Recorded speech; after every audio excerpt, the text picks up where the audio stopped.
Hey guys, what's up? So ito po ang inyong pambansang batang kalye ng Pilipinas at kayo po ay nanonood sa aking YouTube channel, ang Win TV Vlog.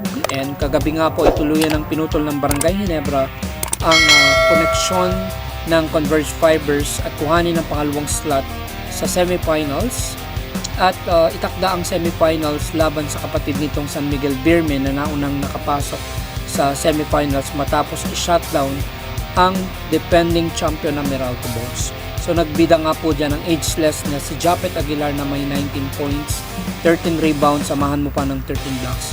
Nakakuha din ng matinding suporta ang Barangay Ginebra mula sa bench galing kay generational point guard RJ Abarientos na nagtala ng 21 points, 5 rebounds, 4 assists at 3 steals. So hindi naman po ako nagulat sa panalo ng Ginebra kontra Converge. This is not to discredit Converge. I mean, nandyan pa rin naman yung mga talented players nila just like Justin Arana, Justin Baltasar, si Alex Stockton, si Shawnee Winston and the rest of Converge team. Pero kulang pa din talaga ang team na to. Siguro it could be a big difference kung nakaabot at nakalaro si Mikey Williams. So na ongoing pa yung negotiation. So we don't know what is the progress on the negotiations. Pero ang pag-usapin natin for today's video ay tungkol sa semifinals. So alam naman natin na kapag San Miguel ang kalaban ng Ginebra ay sa isang best of 7 semifinals ay may hirapan talaga ang Barangay Ginebra. I mean, nandyan po si 8-time PBA MVP na si Junmar Fajardo na parang sa loob ng 10 taon ay dinodominate niya ang PBA. In fact, he's eyeing for second best player of the conference this season and possible 9th MVP. So aminin naman natin sa hindi ay hindi po kayang i-one-on-one ni Japet si Junmar Fajardo or hindi kayang i-single coverage. So pagdating sa post, so kailangan talaga ng Ginebra is a double team.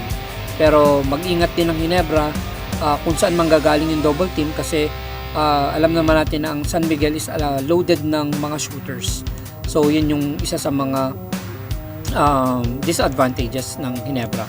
So hanggat maaari, i-deny na lang yung bola kay Junmar sa shaded lane at maging active sa defense. So kasi ganun lang naman umikot ang play ng San Miguel. So I mean, magpo-post kay Junmar Fajardo, then kick out sa mga shooters. And nandyan pa si Wami Tiongson, si Andreas Cahiling, Trollano, Lassiter, Jerry Cruz, even Chris Cross na may mga 3-point shooting. Tapos may support pa siyang CJ Perez na parang sobrang scorer talaga. And I mean, he is the number 1 local scorer ngayong Philippine Cup. Isama pa dyan si Mo Tautua, nandyan din si Roddy Bronjal. So, and the rest of the San Miguel Beermen, sobrang lakas po ng lineup ngayon. Pero ano nga ba ang chance ng Ginebra sa San Miguel para makabalik ulit sa finals? So, in my opinion, it's a 50-50 chances. Talagang butas ng karayom ang dadaanan ng Barangay Ginebra para makabalik sa finals. So, SMB pa rin ang may pinakamalakas na team sa PBA. Through the years naman, ganyan ang lineup ng San Miguel. Of all the San Miguel teams, yung SMB pa rin ang mother team. So, kaya malakas yung lineup talaga nila. So, iba ng panahon ni Mon Fernandez, yung Grand Slam team ng 1989. Hector Calma, nandiyan si Ricky Brown, nandiyan si Samboy Lim. Tapos dumating pa yung Alan Kaydik, diba? Yung Ato Agustin. Nandiyan din yung panahon ni Danny Sigal, Danny Ay, Olsen Racela, sina Dorian Peña. Tapos di ba nagkaroon pa ng Death 5, yung Junmar, Arwind, Alex Cabagnot, Lassiter, Chris Ross. Until today, ang SMB pa rin ang may pinakamalakas sa lineup sa PBA. And ang Ginebra naman, loaded niya naman ng superstar. With Japet, Troy, Jamie Malonzo, Scotty Thompson, Maverick Anmisi, Jeremiah Gray, Stephen Holt, and RJ Abarientos. Pero ito po is a game of advantages. Ang advantage na meron ng San Miguel over Ginebra ay shaded lane dahil sa malaki nga yung lineup. At the same time, ang advantage naman ng Ginebra over San Miguel is the triangle offense, yung systematic plays ng Ginebra. And of course, nasa kanila yung winningest coach ng PBA na si Coach Tim.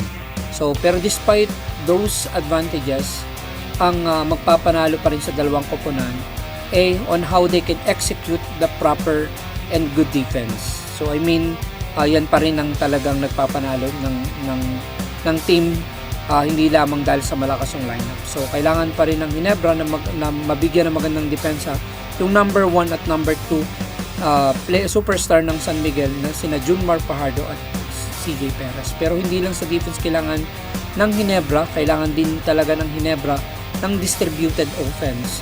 So kailangan ma-meet ng bawat player sa kanilang mga averages para manalo as a team. So expect natin mababawasan ng production ni Japet in terms of points, kasi si Junmar nga yung babantayan niya, and of course mapapagod siya sa kakadepensa kay Junmar Fajardo, kaya kailangan talaga ng double team. And at the same time, may Moutaw Tua pa na sa shaded lane, kaya kailangan talaga ay consistency at consistent support galing sa ibang players, katulad ni na Jamie Malone. So kailangan pumutok yung scoring niya, RG Abarrientos, si Troy Rosario, si Maverick Ahanmisi, at lalong-lalo na si Scottie Thompson, na medyo kung mapapansin nyo, hindi maganda yung nagiging scoring, though sa ibang aspeto naman nakakatulong talaga na malaki si Scottie sa assist, sa rebounds, at saka dun sa mga hustle plays, yung defense na ginagawa niya. Pero kapag ang SMB ang kalaban ng Ginebra, is need talaga ni Scottie Thompson na at least umiscore ng 12 points or more. So naniniwala ko na kung sinong mananalo dito sa serye ng Ginebra at ng San Miguel ay siya rin ang makakasungkit ng Philippine Cup Championship. So this is not to discredit the teams just like Magnolia, TNT, NLEX or Rain or Shine, pero sa Philippine Cup, Ginebra and San Miguel talaga yung may advantage because of their local players.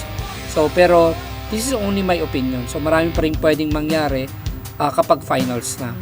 So it's a matter of adjustments, and of course yung mga veteran coaches. Imagine mo, magagaling yung mga coaches ng mga bawat teams. Pero yun, let's see, titingnan natin kung anong adjustment ang mangyayari, at alam ko may hirapan ng Ginebra, pero ang Ginebra pa rin ang sa tingin ko ay mananalo sa semifinal round na to. And yun nga, titingnan natin, malalaman natin kung ano yung kung ano yung mangyayari at magaganap, at kailangan nating abangan at panoorin ang laro sa game 1, kasi malalaman natin kung anong adjustment ang gagawin ng bawat teams sa kanilang mga kopan or coaches sa kanilang mga kopan. So hanggang dito na lang muna, at abangan natin ang game 1. So I don't think na this Sunday ang semifinals. So possibly Wednesday or Friday mag-start ang semifinals. Hintayin pang matapos muna yung quarterfinals between Magnolia and TNT at Rain or Shine at NLEX. So hanggang dito na lang muna, at mabuhay kayong lahat. Ito po again ang inyong pambansang batang Kalingap. Peace.